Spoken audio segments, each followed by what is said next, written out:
Okay, today we're going to look at another topic through the lens of class analysis, of Marxian class analysis, in order to demonstrate to you, I hope, that using this kind of class analysis can open up new insights, can teach you about the world, things you didn't understand before, and in today's example, make an enormous political difference. Perhaps as big a difference as you could imagine. So I'm going to try, intentionally, to be dramatic with you. What we're going to deal with today is perhaps best called the class analysis of socialism and communism. What has that been? What do those words mean? And what does a class analysis of the sort we've been dealing with, what does it have to teach us, to say about the remarkable history and the current condition of socialism and communism as, in some sense, alternatives to capitalism? So this is a heavy conversation. I'm going to use one country as an example. I could use a whole bunch of them, but I'm going to use the Soviet Union. It is the most important. It has historically lasted the longest time, from 1917 to 1989. That's a long time. It is the most widely known. We know the most about it. So it seems a suitable example, but most of what I'm going to be talking to you about applies as well to the People's Republic of China, to Cuba, to North Korea, North Vietnam, and so on. As indeed I'll show you, it applies even beyond all of that. Before I begin, I wanted to mention that on your reading list there's a book of which I am a co-author, which I have a copy up here, called Class Theory and History, which is an examination of capitalism and communism in the history of the Soviet Union. It's really about the rise and fall of the Soviet Union. If you are interested in pursuing this, this is the book I would recommend. All modesty aside, I understand I'm the author, but there aren't very many books that try to do this, so there really isn't much choice. You can get this in any bookstore, you can get it on Amazon, you can get it off my website. All of those things are ways for you to get it. Okay. Last time, or actually 2 times ago, we talked about the multiplicity of class concepts, the way class has been understood in different ways. You're now going to see an example of how important that was and is. If you recall, the 2 major other concepts of class that pre-existed Marx, that Marx is not the great inventor or not even the great contributor to, were the concepts of class in terms of property and power. Remember, classifying people into the rich versus the poor, into the rulers versus the ruled, dividing the population into groups according to what property they did or didn't own, or what power they did or did not wield. Those ideas, those concepts of class, have been the core concepts of what socialism and communism meant during the 19th century, when the modern forms of those things really came into being. What do I mean? And by the way, not just in the 19th century when these concepts were generated and really took their modern form, but also in the 20th century when socialism and communism became powerful, real social forces in the world. These were always understood overwhelmingly in terms of property and power. The very concepts I've been talking about. They were not understood in terms of the production and distribution of surplus. That other concept, which I think Marx contributed to the modern world. So you have a peculiar situation. Marx was often, not always, but often credited as the father or the theorist of 19th and 20th century socialism and communism. So I'm provoking you I'm telling you that those concepts are about power and property, whereas Marx's innovation, his contribution, wasn't about them. So it's confusing to see his name associated with something, power and property, that's much older than him, as we saw. Let me explain. In the 19th and 20th centuries, most of what socialism meant to people, whether they were influenced by Marx or not, had to do with property and with power. What do I mean? Socialists were people who were angry and opponents of what they saw as a grossly unjust distribution of property. To make it simple, a few people had a great deal and an awful lot of people had very little. It was an unjust, unequal, unbearable distribution of property. And it wasn't just property in general, but Marxists focused on a particular kind of property called the means of production. The land, the machines, the equipment, the factory buildings, and so on. Those were owned by a relatively tiny number of people, whereas all the rest of the people had to go work for them because they didn't own any of the means of production, and so they were beholden to those who did. And socialists spoke against it. Socialists opposed it. The second thing that socialists and communists, as you'll see in a minute, did is they were upset by and angry about the distribution of power. And when they talked about power, they sometimes meant the government having a lot of power, but mostly they meant something else. They were angry about an institution that rewarded the rich with power. And that institution was the market. Because in the socialist and communist view, a market is an institution that distributes the resources to produce what we need and the products we actually make. And how does it distribute it, the market? By giving the stuff, the best stuff, the most stuff, to the people with the most wealth.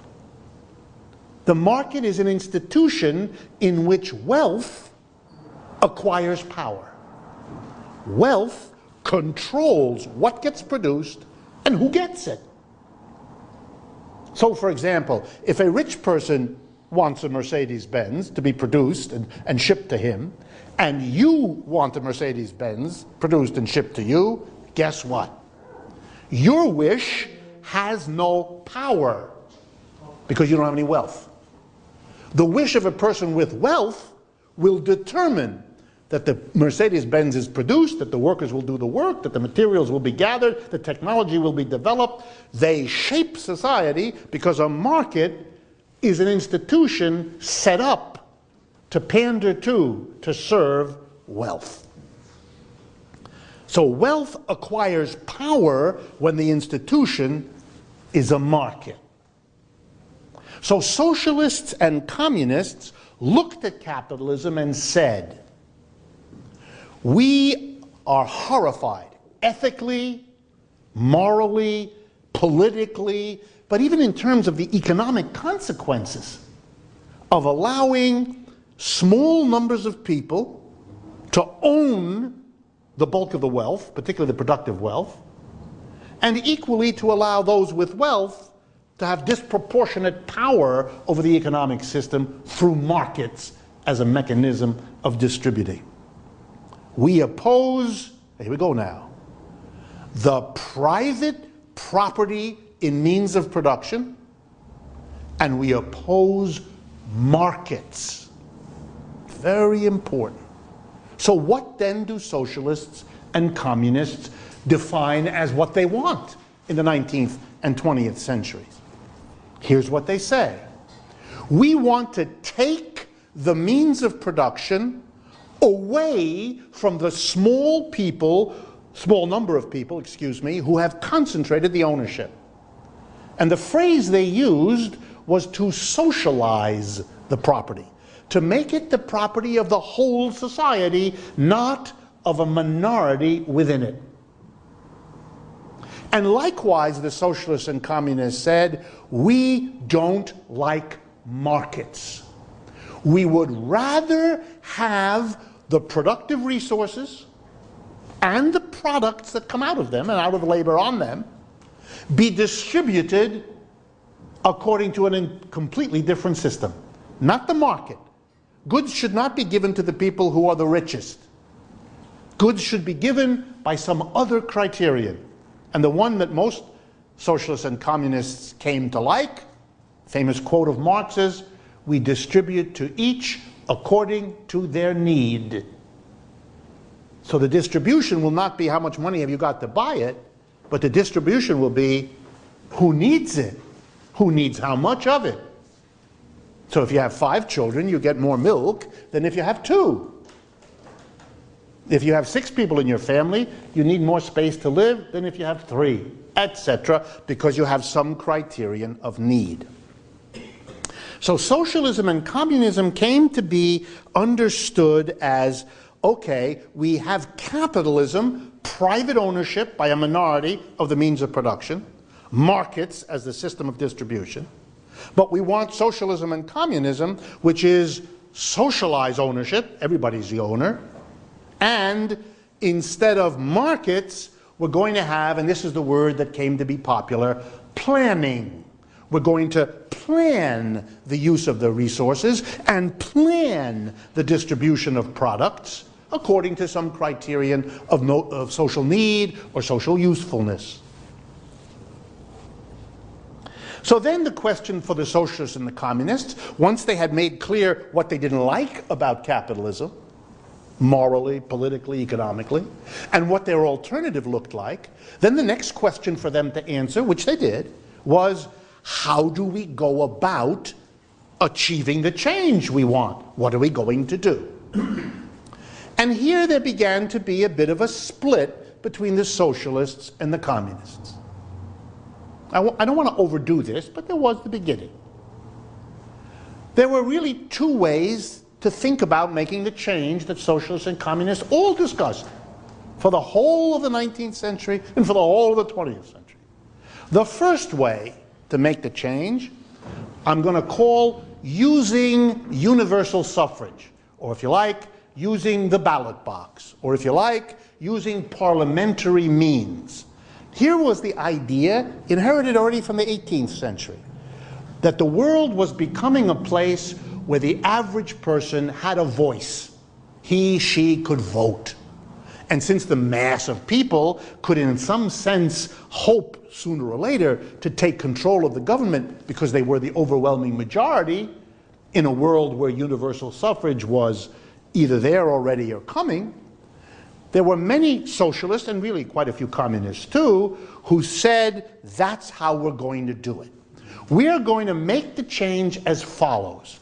We're going to mobilize and organize the mass of people to take advantage of the democratic universal suffrage in order, and this is crucial folks now, to capture the state. We're going to win office. We're going to become the parliament, the Congress, the president, whatever. And once we have the state, we will have the combination that can't be defeated. We'll have the mass of people mobilized, and we'll have the government. And that will give us the strength to push through the changes that we want. To take the property from the small number of rich capitalists and make it social. And just to show you how much the state played a role, the very word socialization began to shift in the 19th and 20th century and became nationalization. We're going to nationalize the means of production. That's just a way for you to see that the notion of the state as the key instrument was taking shape across the 19th and 20th century. So for many socialists and communists, we're going to get the state. With the state, we can do it. The people in the state can overwhelm, if you like, the power and the wealth of the capitalist class. The communists, and some socialists, tended to, at least to some degree, favor a second way. Not so much through the ballot, not so much through voting, and not so much through suffrage, but through words like insurrection, revolution, rebellion. And the idea here was, oh look, these capitalists are not going to give up. They're not going to go quietly. They're not going to accept electoral defeat.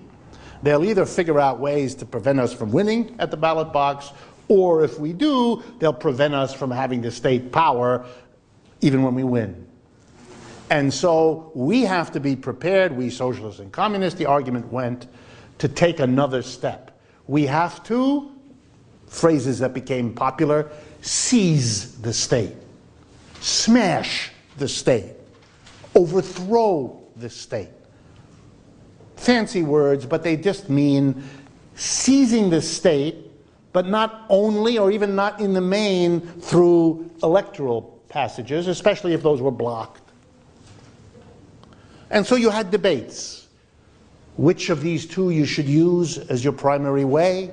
What mixture of them if you did both? But I'm not interested in that debate very much because I'm more interested in what they shared.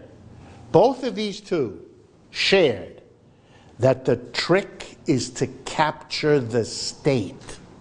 The way we're going to do this is we're going to get the state. And with the state, redistribute the property and substitute planning for the market. What this meant was that by the end of the 19th century already, and certainly by the early years of the 20th century, these positions had hardened into pretty fixed attitudes.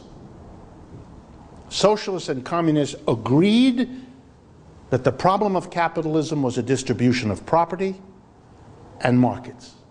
That the solution was to socialize or nationalize the property and to substitute planning for markets. All they disagreed on was the extent of this. So, for example, socialists disagreed a little bit. We should do more of the electoral stuff and a little less of the insurrection. And the communists were tended to be more on the insurrection side. And they had another small disagreement. I think small. But some of you may think it's big. The socialists tended to become, particularly across the 20th century, comfortable with the idea that we socialists will win at the election, and we will take over the state, and then we will control, limit, regulate. But we really don't have to take the property from the private capitalists. We can kind of hem them in. And that way, if we don't take it away, they won't fight against us so hard, we won't have a terrible struggle, and we'll get kind of socialism slowly.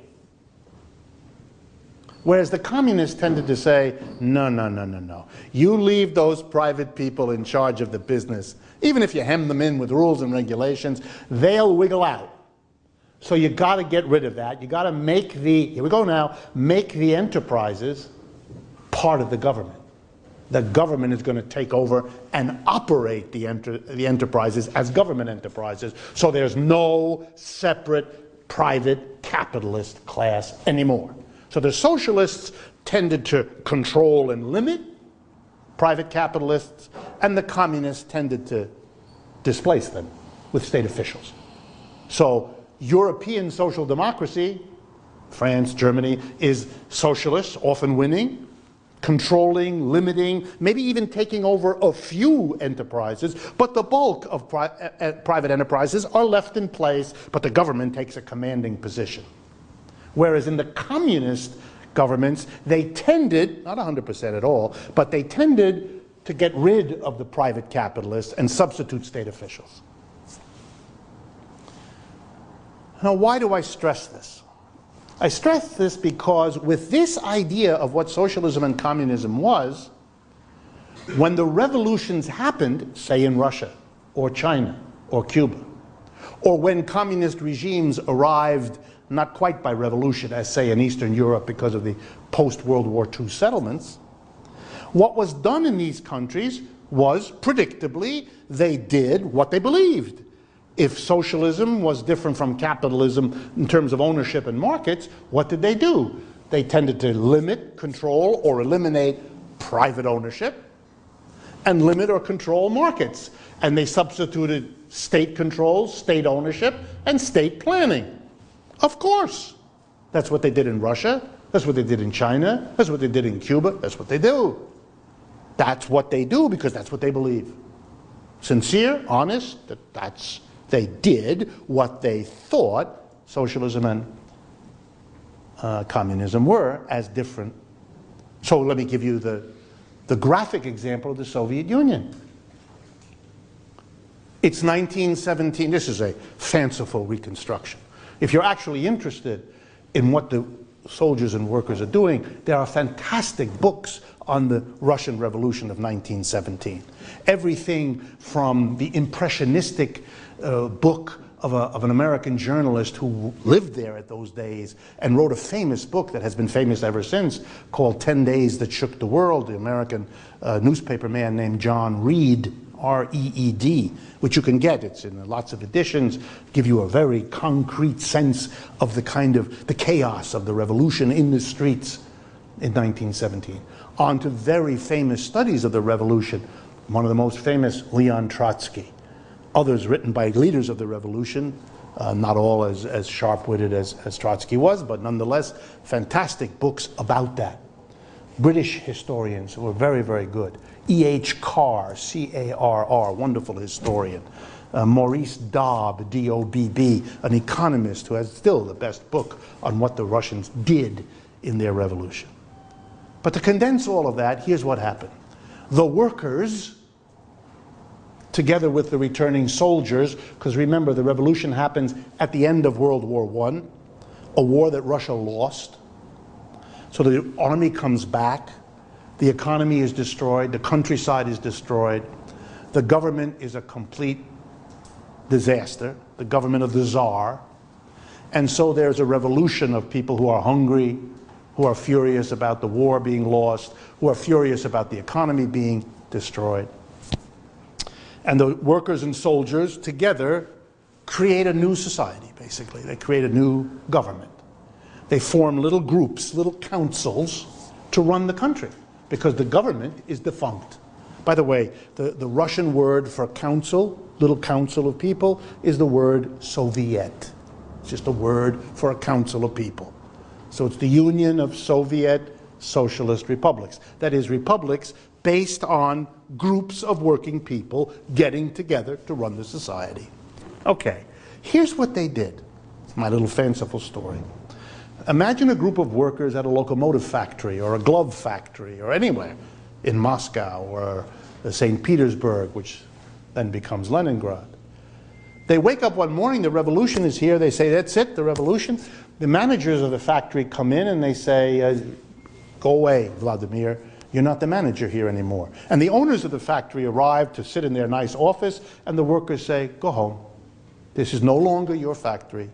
We are, here we go now, we are taking the factory where we work in the name of the Russian people, and then we're going to march. All of us workers leave the factory. We're going to march to the palace, the old palace on the edge of the city, where Lenin and Trotsky and the others are doing their organizing of the revolution. And they arrive there and they say, we have made the revolution in our factory, and we are here to deliver our factory and our work to the Russian people, but particularly to the new revolutionary government built up on the Soviets, to which we pledge our loyalty. This is no longer the private property of the Smolny family or whoever owned this factory or some foreign corporation. And we don't have no more managers that they tell us to run, none at all. This is a factory of workers that is now part of the wealth of the Soviet Union, and our activity here, what we produce, what's done with our product, is now going to be planned by the new Soviet government. They felt very good. This is on a Monday. They felt very good. They went home. Tuesday morning, all those workers got up, walked back to the factory, picked up their tools, and went back to work, making whatever it was. The question is, who ran the factory? They asked, and Lenin and Trotsky complied. Send us some people who are representatives of the Soviet new government who will coordinate what we do here in the factory, making whatever, with all the other workplaces that are going to be organized this way. In other words, you plan what's going to be produced and what's done with the output. Because you, we, us, now own the means of production, socially, collectively, and our government will plan no more markets. That's what they did. That's what the workers wanted to do. That's what the leaders hoped and expected they would do. It was a meeting of the minds. Nobody manipulated anybody else. But here is the thing, the most important thing for today. Neither in the minds of the leaders, and we're talking leaders like Lenin and Trotsky, some of the most brilliant minds ever to contribute to the Marxist theoretical tradition. People who wrote many books, people who had insights that, you know, most of us can't hope to have. Real remarkable leaders, remarkable thinkers, remarkable people. None of them asked the following question. Have we altered inside the production process the way surplus is produced? Who produces it? Who gets it? What's done with it? Have we transformed the work experience? Have we transformed the relationships inside the production units of our society? And my punchline, because we have a little bit of constricted time today, and we'll take a little at the beginning of next Tuesday.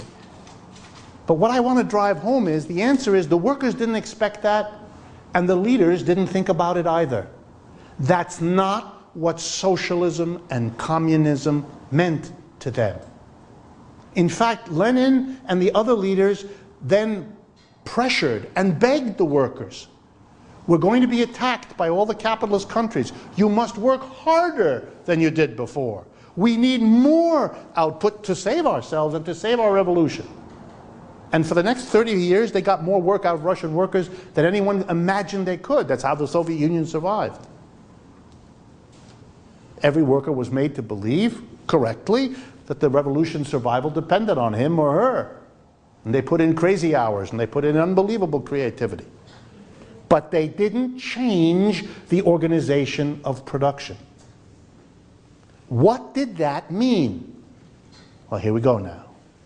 It meant that the workers in Russian industry after the revolution were in, now I'm going to use Marxist language, the same class position that they were in before. They were in a new wealth position. They were part owners of the whole means of production. They had never been that before. That was a big change. Through their political party, the Bolshevik Party, they had power. They never had that before either.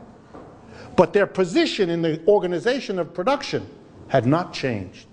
They came to work. They produced a quantity of output larger than what they themselves got paid as their wages. They produced a surplus, as we saw the first day we met. And the surplus was not appropriated by themselves. The surplus was appropriated by other people. They weren't a board of directors elected by shareholders. That was over. They were instead a group of officials, they were called commissars in Russia, sent down by the government, which the workers had asked for. They didn't change the internal organization of production. They changed property, they changed power. But they didn't change what I think Marx meant by class, his contribution, that it has to do with how we organize that experience 8 hours a day, 5 or 6 days a week, throughout our adult lives, where we work and produce goods and services. And so, to anticipate where I'm going with this, I'm going to back up in a minute, but to anticipate, I'm going to make an argument with you. Through the details of Soviet history, which I'm going to take you through, I'm going to make an argument that because the Soviet Union stopped at the point of radically altering the distribution of property, a stunning, world-changing historical change. I am no Monday morning, I'm not poo-pooing or undervaluing the change they made. Imagine taking the property, which they did, from all the private owners of industry in Russia at that time, and making it the property of the nation as a whole. Wow. And I do not undervalue that they took the power away. The Tsar was gone. The Russian Orthodox Church, which governed Russia with the Tsar, was effectively gone. Instead, a workers' political party, together in an alliance, that's the Bolsheviks, in an alliance with the most radical party among the peasants, something called the Socialist Revolutionary Party, those two parties made an alliance and took over the power in the society. That's a spectacular change. That's like if Mr. Bloomberg were to leave and the Brecht Forum were to take over. Right? Fantastic change. I'm going to argue that those changes in the property and the power distribution, profound, radical, could not be preserved, could not be sustained, and could not survive because they weren't accompanied by that other change in the organization of production, and that was why Marx talked about it, because he understood that. He understood that what had made it impossible, if you remember what we did last time, what had made it impossible for the revolution in France in 1789 to realize its goals of liberty, equality, and fraternity, that something similar had proven to make it impossible for the Soviet Union to realize its ideal of a new socialist or communist commonwealth. It had not attended to the reorganization of the workplace.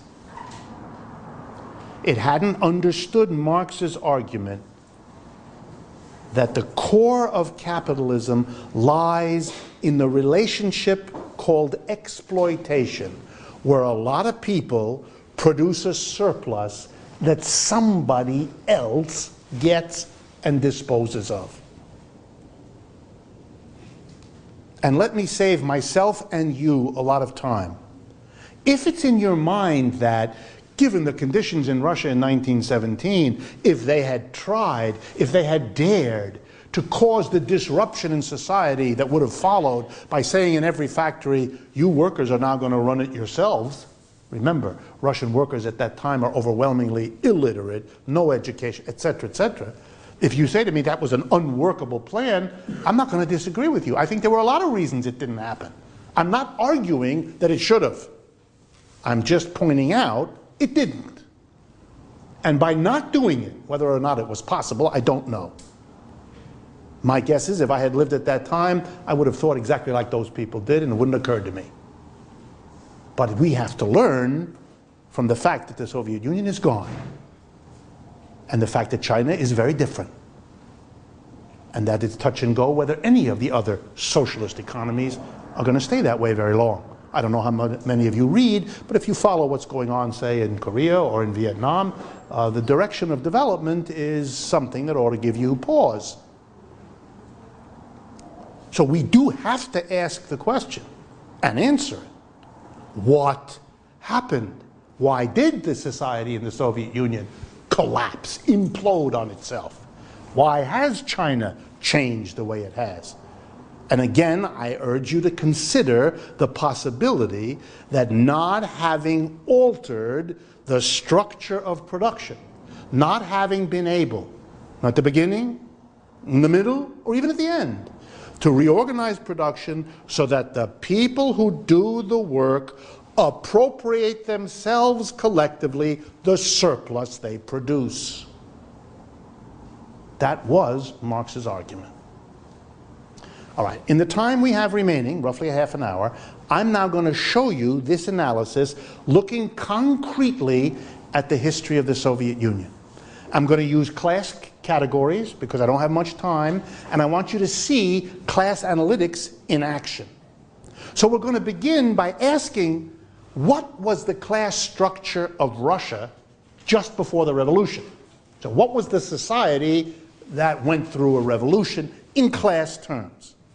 Okay, first, it's a wonderful illustration because you're going to see that there were different class structures coexisting and interacting with each other, which, if you recall, I told you is true of all societies.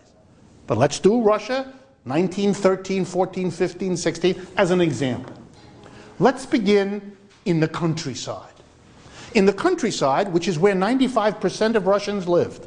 This is in 1914-15, Russia is a much more backward and a much poorer country than almost anywhere in Europe. It's overwhelmingly farmers, peasants, people living off the land. Roughly, I would say 95% of the economy is agricultural. So let's look at the class structure. First, we have large numbers of what I defined for you as the ancient class structure, or to use the modern language, the self-employed. Millions and millions of little Russian peasant families where one individual, man or woman, women lived longer than men, there's a long complicated history in Russia, but nonetheless, individual produces goods and services, produces a surplus that that individual themselves gets and disposes of. It's a self-employed class structure. Millions of acres of Russian soil, millions of communities, millions of Russians lived in that class structure. Second,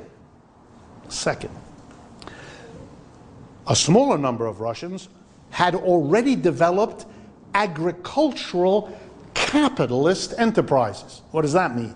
It means you have a farm in which there is an owner-operator, a Russian peasant, who hires other people to work on the farm, to run the machines, to take care of the animals, to cultivate the fields, and so on. This is a capitalist enterprise because the workers are hired for a wage. They produce something which is the property of the farmer who hires them, who sells it and keeps the revenue. It's a perfect analog to a capitalist enterprise outside of agriculture. Third, make life even more complicated. In scattered parts of Russia, there existed, as there had for centuries, communes. They were even called that. Communes. Villages. The Russian word often used is a famous Russian word, mir, M-I-R, which means peace and many other things in the Russian language. These were communes, groups of peasants who cultivated as a collective, who together produced a surplus that they themselves appropriated and distributed as a group. That is a communist class structure. So on the countryside, you had ancient capitalist and communist. Let's turn now to industry. Industry was overwhelmingly capitalist in Russia. It was relatively new. Russian industry hadn't developed for a long time. So most industry producing things had a capitalist, a board of directors if it was a corporation, large numbers of workers that were hired, commodities produced, the corporation took and sold, just like a corporation in the United States today. The interesting thing about Russia before the revolution was that the majority of capitalist enterprises in Russia were owned by non-Russians. It was Europeans who had moved in to take advantage of cheap wages in Russia and set up enterprises. So when the Russian Revolution hit, it had a capitalist class, but most of it was not Russian. fact, the one country with the biggest investment in Russian industry was France at that time. Now, who makes the revolution? Who makes the revolution? Two groups make the revolution. Two. First, a tiny political party that is strong among the workers in the largely foreign-owned industries in 2 or 3 places, Moscow, Leningrad, and the oil fields in the area called Baku in the south of Russia. The Bolshevik Party, Lenin, Stalin, Trotsky's party, was a party of the proletariat. The proletariat didn't include 5% of the people. It's a tiny party in a tiny part of the Russian economy. It's the junior partner in a revolutionary alliance. A much larger party is the Social Revolutionary Party. A completely different political party, not led by Lenin, Trotsky, or any of the others, other leaders. A party exclusively of peasants. Why were they in a revolutionary party? The answer was, while they farmed their own pieces of land, they didn't own the land, many of them. They had to rent the land from somebody else. They farmed it themselves, they produced a surplus, they got the surplus, but a part of the surplus they had to pay to the landlord, otherwise he'd throw them off the land. And the landlords were squeezing them. And what they wanted was to be free of the landlords. So they made a deal.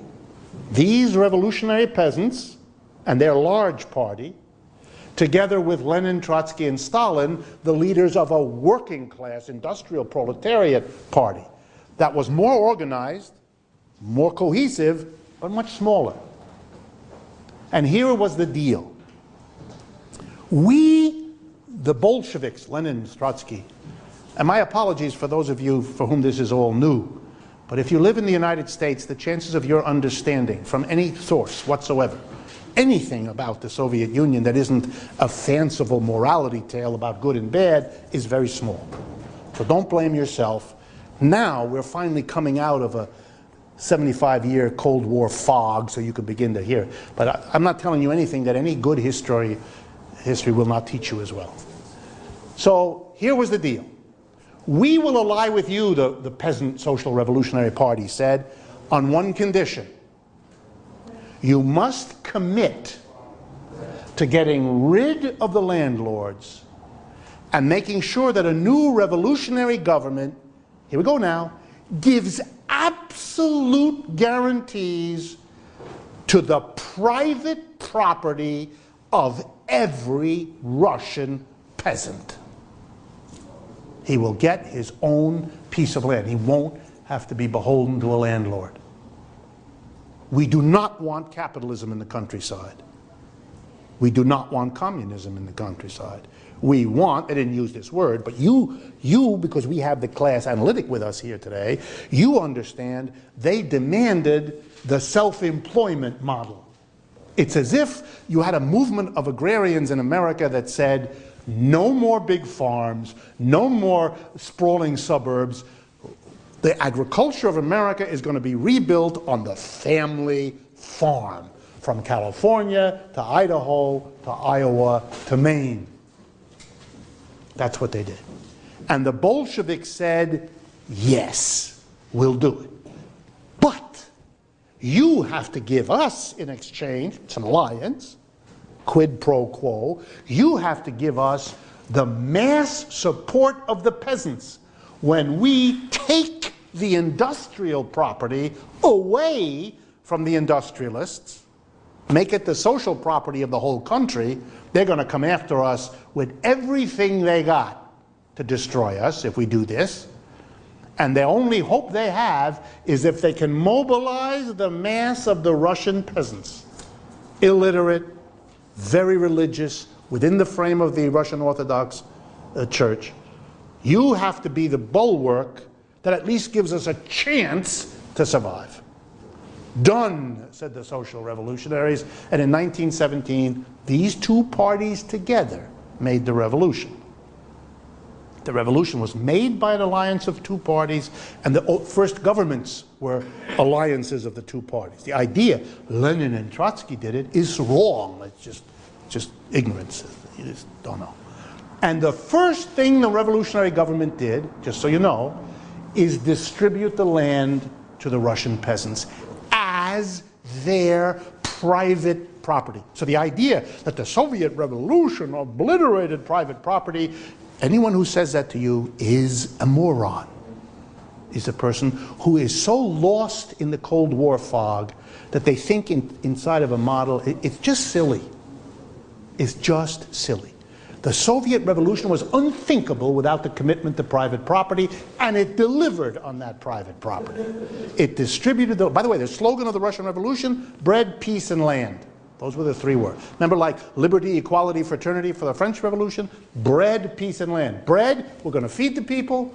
Peace, we're going to get out of the war so nobody dies. Land, we're going to distribute the land as the private property. And from 1917 until 1929, the first 12 years of the Soviet Union's existence, the land was privately owned by the individual peasant, who not only owned it, but had the right to sell it.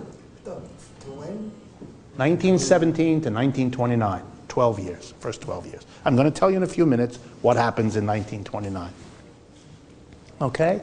So the Soviet Union, what did it now do? It made a revolution that actually strengthened the ancient class structure in Russia, spread it to many more people, and guaranteed it as a matter of government policy.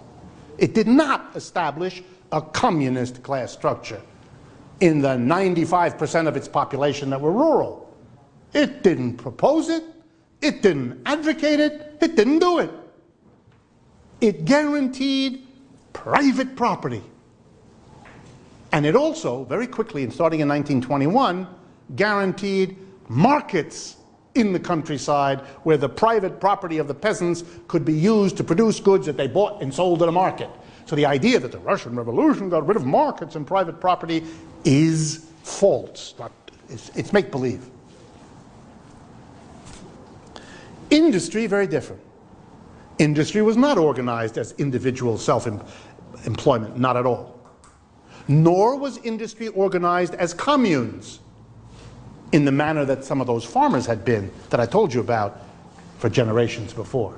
Instead, the industries, the factories, taken away from their private owners in 1917, were reconstituted as state enterprises. That's what they were called, state-owned enterprises. The private board of directors elected by the shareholders disappeared. The Russian revolutionary government said to the shareholders, you can take those pieces of paper, those shares, and the only thing we can think of that you might do with them is tear them into little strips and keep them in the bathroom for you know what. But they no longer are acclaimed to own anything. The revolution, early in the revolution, within the first few weeks, closed the stock market, which only opened again in 1991 or 2. It was closed for the whole history of the Soviet. There is no stock market. Your stocks are worthless. So shareholders do no longer elect the board of directors because shareholders have no power to do anything. Their pieces of paper mean nothing. So the board of directors is no longer elected by the shareholders. Who runs the enterprise?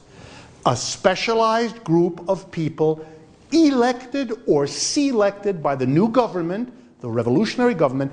They put people in that position, called commissars, commissioners in English, commissar in Russian. And they run the enterprise. So the enterprise is no longer a private capitalist enterprise. But it is, and this is a concept I want you to think about, a state capitalist enterprise. Its ownership has changed from private to state, but its organization remains a mass of people producing a surplus that a different group of people get and dispose of. And this is not a plot, this is not a sleazy deal, this was what everybody thought the revolution was about, to change things from private to state. Okay? So here we have the first dozen years of the revolution, self-employment in the countryside, state capitalist enterprise in industry. You get the picture? The communist revolution established no communism, with one exception. Young people who had been active in the revolution were very unhappy that their dreams of a communist collective lifestyle wasn't being realized. And like young people often do, they spoke their mind. And Trotsky, Lenin, Stalin listened to the young people. And what they did was they developed a special fund to allow people who were interested in it to set up communist enterprises. Not in the countryside in agriculture, not in the cities in industry. Where? The answer, in households. There began to be an explosion of communal, they were often called communal or collective households, where large groups of young people, 10, 30, 80, lived together. Together divided all the work, from cooking and cleaning and shopping and childcare and health care and whatever else was to be done in the house, and to specifically organize it in a collective manner. Not self-employed, not feudal, nobody was the master, nobody the serf, equals. And the greatest book I know about it, written by a Princeton scholar named Richard Stites, S-T-I-T-E-S. You look it up, you'll find it, Richard Stites, I forget what the name is, you'll see it, Utopian Households or some name like that. Stites, Richard Stites, S-T-I-T-E-S. You'll also get a little bit of it by a woman historian who wrote a book about the history of women in the Revolution. Her name is Wendy Goldman, G-O-L-D-M-A-N. If you take the book that I have here, Stites and Goldman are all in the bibliography here. You can track it all down through here.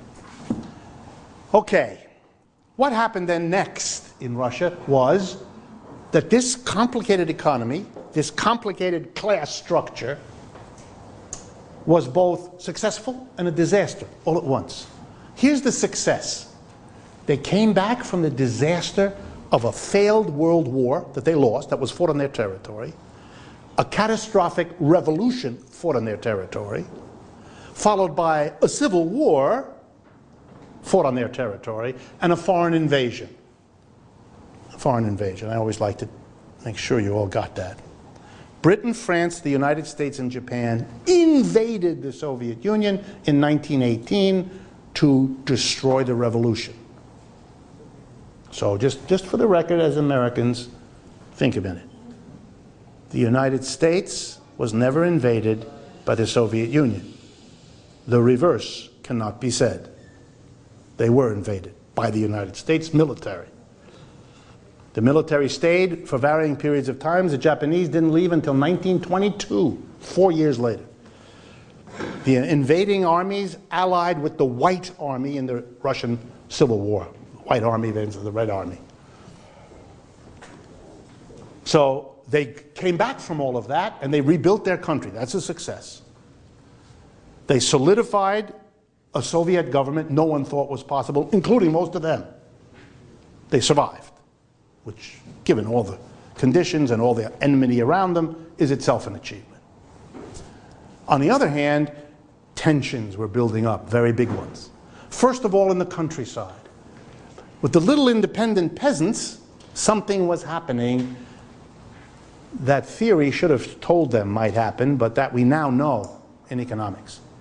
When you have lots of little peasants, all of whom has enough land to farm his or her land, you're very vulnerable. A bad harvest, too little rain, too much heat, you get sick, your donkey dies, whatever it is, you don't have any slack. And if you can't make it, how are you going to survive one season? The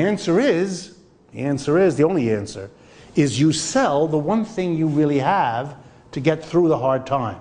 What do you have? Your land. But if you sell your land, then you have no way to survive. How then you're going to survive when you've eaten up what your land got you when you sold it? The answer, the only way to survive is to go and offer the really last thing you have, which is your ability to work. And who do you go and offer it to? Well, the people who had enough money to buy the land from you. You continue to work the land, but no longer as your own self-employed piece of land, but as the laborer for another. In that act, by each individual peasant who must sell, there is a transition from the self-employed class structure to the capitalist class. The fact that the people engaged in this transition couldn't identify it as that doesn't mean anything. Consciousness is a different matter from what it is you're actually doing. So there began to develop across the 1920s in Russia a growing capitalist class of farmers. Those who were successful and could buy the land from the less successful and then hire them. And as they hired more and more people, they became richer. And you began to have what's called a class differentiation on the countryside between those who are still trying to hold on as self-employed peasants, who were surrounded and threatened by the more powerful, richer peasants who had workers, who could buy machinery, who could therefore produce stuff cheaper than the self-employed person and put him out of business. This became a powerful tension between different parts of the agricultural class. Moreover, the capitalist peasants who were accumulating wealth and were hiring workers, they didn't like all this talk from Moscow and Leningrad about socialism and communism, about the awfulness of capitalists. They weren't stupid. They recognized that was about them. They were, by the way, private capitalists. That's what they were. In 1929, Stalin, then the leader, because the fight between him and Trotsky had happened a few years earlier, Stalin reached the conclusion with his advisors that the capitalist farmers of the countryside were becoming a political threat to the regime. They were the enemy of the base of the revolution, those self-employed peasants who hated them. They were becoming the key producers of agricultural stuff and beginning to hesitate to send it to the city. They didn't want to feed the industrial machine that threatened them. So Stalin made a decision, very fateful decision. I can't, he said, I can't allow the continuation of this development of capitalist class structures in the countryside where still the majority of Russians lived. So Stalin made a decision with his advisors to do something we now call the collectivization of agriculture. In 1929-30, those are the key years, that's what was done. The Russian government, the Soviet government, went into the countryside and basically, by persuasion but also by force, overthrew, if you like, the capitalist farmers that had developed, often bloody, often violent, gathered the remaining self-employed peasants and said to all of them, we have to reorganize agriculture. We can't go on, and here's how we're going to do it. And then they set up two kinds of class structure, really interesting.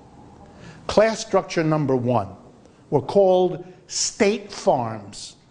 They run exactly like a capitalist enterprise, but it's a state capitalist enterprise. The state sends in the top people, like it does in industry, and the rest of the people working on the land are going to be employees, agricultural proletarians. That's the smaller part of Soviet agriculture after collectivization. But here's the biggest part. They set up something called collective farms. The government, Stalin's government, gathers large numbers of peasants, numbering anywhere from 50 to maybe 1,000 or 2,000 or 3,000 or 4,000 even, into collective farms, private enterprises. They owned their own land. They farmed collectively. A good number of them were what we would now call communist class structures. The workers worked together, produced a surplus, and together decided what to do with the surplus. The only time a communist class structure was tried in Russia was in agriculture in the 1930s. After a while, Stalin was frightened by them because they were beginning to become critical and an alternative power base from his own, and so they were quietly folded into state farms. By the end of World War II, by the modern era, the last decades of the Soviet Union, you had state capitalist enterprises in industry and state capitalist enterprises in agriculture. The short experiment on the collective farms, some of them, of a communist class structure was just that, a short experiment. Other than that, communist class structures were not part of the Soviet experience. When the Soviet Union fell apart, when the property stopped, the industrial property, stopped being the property of the country and became privatized, which it has been going on now for 20 years. When planning that the Russian government did started giving way to more and more markets, which has also been happening over the 20 years, we see, culminating, of course, in the collapse of the Soviet Union in 1989, but this process started earlier, we see that the Soviets were not able to hold on to the changes in property and power that they had achieved. And so my argument, it had something to do with never having had the idea, the program, the project, the wherewithal to transform the internal structure. Another way to put this to conclude for today. Socialism and communism have tended in the last 150 years to be thought of in macro terms. We think of what the government is going to do, how the whole society will be changed, from markets to planning, from private ownership to public ownership. We look at the big picture, the economy. We do not look at the production unit. Where was it written? Why would it have been done to act as though what happens in the bigger economy is crucial, but what happens on the ground in the daily life of every worker in his or her workplace, that can just go on? That can just look like it did before, just with a change of personnel? It reminds me nothing so much as of the sad result of decolonization in the last 40 years in Asia, Africa, and Latin America, when masses of people wanted to drive the imperialists out, the British, the French, the Dutch, the Americans, whoever. We want enterprise not controlled, our economy and our destiny not controlled by the foreigner. So they got rid of the foreigners. And they put in their place locals. A local capitalist instead of a foreign capitalist. It's a difference, but it's not the difference they hoped for. It's not the freedom and liberation they had in their mind. They exchanged one capitalist for another. In the Soviet Union, they exchanged a private capitalist for a state capitalist. In the decolonialized territory, they exchanged a domestic capitalist for a foreign capitalist. Both have had to learn, and are still learning, that the problem isn't who the capitalist is, the problem is that there is one. And that the courage has to be found for socialists and communists to begin to rethink using the class analysis that Marx himself provides. The analysis of the organization of the surplus and how crucial that is through all 3 volumes of Capital to rethink and reposition socialism and communism. Last point for today. Let's be real modern here in the United States today. The mass of the American people, and not just the American people, are suspicious and dubious about socialist programs and socialist slogans and socialist literature. They have a very practical idea. The notion that the government, which is what these socialists keep talking about, is a reliable agent to bring a good society strikes them as ludicrous. They don't like the government. They see the government as not that different from big business. They don't have any confidence in the government. A socialist movement that keeps talking about how the government could do this and the government should do this is hitting a stone wall of 100-year experience that says, that's not a reliable gambit. That's not a good idea. Imagine a socialist movement which acknowledged this point and said, well, the reason the government has been screwing you is because it has no control at the base. There's no organized way for us at the bottom to make sure the state serves our needs rather than those of business. The way to weaken the control of business over the government and to enhance ours so the government works for us is if we ran the businesses ourselves. If there were no capitalists getting the surplus and using it to control the government. We got the surplus, we would use it to control the government, and we're the majority. So not only is this class analysis a way of re-understanding what happened in the Soviet Union and the history of socialism and communism, but it also offers a window into a transformed definition and strategy for socialism in the future of the United States, which is, whatever you think of it, more original, has more potential than anything else I see. When we gather next week, our topic will be using the class analysis in a completely different area yet again. A detailed analysis of the household. I'm going to use the United States. Class analysis inside the household, in the relationships between husband, wife, parents, children, elderly. What is going on? Is a surplus produced? You'll see that it is. Is it distributed? You'll see that it is.